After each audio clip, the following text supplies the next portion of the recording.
परापूर्व कालमा एकजना मानिसले, हे सुपा देउराली माता, म लाहुरे बनौँ? यदि म लाहुरे बने भने, यदि मैले पैसा कमाएँ भने म तपाईलाई कालो बोको र सुनको सिख्री चढाउँछु भनेछन्।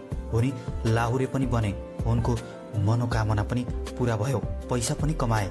जब उनी घर फर्किए उनको मनमा अहमता आयो, मैले सुपा देउराली मातालाई सुनको सिख्री त के, त्यो बाटो फर्केर पनि हिँड्दैन।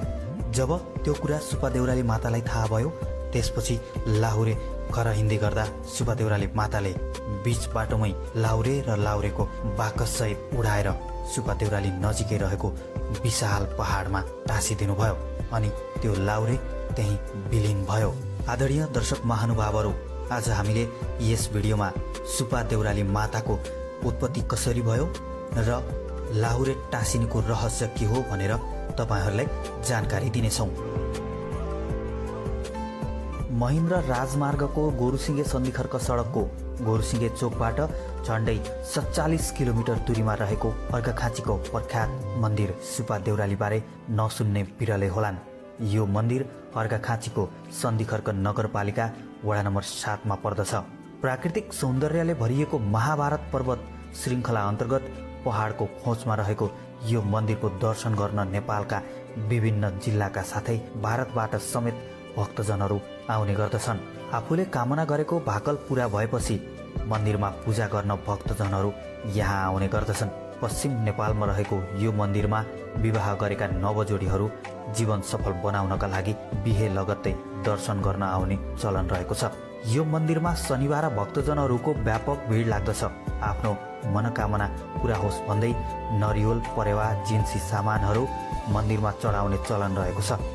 यहाँ आफ्नो भाकल अनुसार बलि दिने पनि चलन रहेको छ। 2042 सालमा मन्दिर निर्माण भए पनि परापूर्व कालदेखि नै पूजाआजा गर्ने शक्तिपीठको रूपमा सुपा देउराली चर्चित रहेको छ। यहाँ भाकल गरेपछि मनोकांक्षा पूरा हुने र भाकल अनुसार पूजा गर्ने चलन यहाँ छ।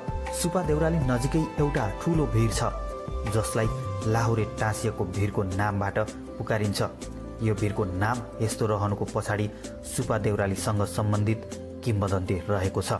परापूर्व कालमा जागिरका लागि एकजना लाहुरेले सुपा देउराली मन्दिरमा भाकल गरेका थिए, म लाहुरे बनौँ? यदि उनी लाहुरे बने भने कालो बोको र सुनको सिख्री चढाउने बाचा गरेका थिए। उनको भाकल पनि पूरा भयो, उनी लाहुरे पनि बने।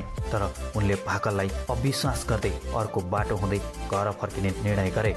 उनको त्यो अहमता माता सुपा देउरालीलाई असह्य भयो। त्यतिकैमा लाहुरे घर नपुग्दै बाटोबाटै माता सुपा देउरालीले जबरजस्ती हावामा उडाएर अहिलेको मन्दिर नजिकै ठूलो भिरमा लगेर टाँसिदिनु भयो।